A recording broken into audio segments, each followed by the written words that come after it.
بص يا كابتن، لو لقيت اي حد ماشي في الشارع بيكلم نفسه سيبه.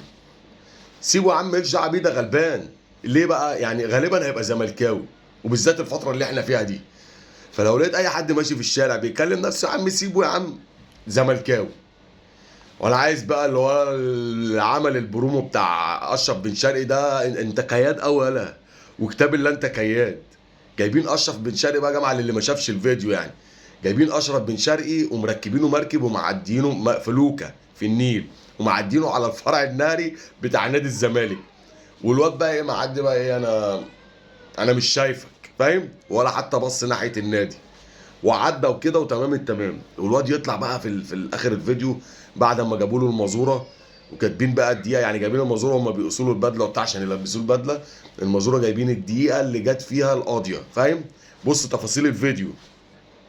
يقوم جاي لابس البدله، ويقوم جاي في وسط البطولات بتاعت النادي الاهلي الافريقيه كلها يقول لك ايه: القاهره لون واحد، ولافريقيا بطل واحد، بن شرقي في نادي القرن الافريقي. شياط. وكتاب الله انت عيل كياد، وهتجيب لهم جنان.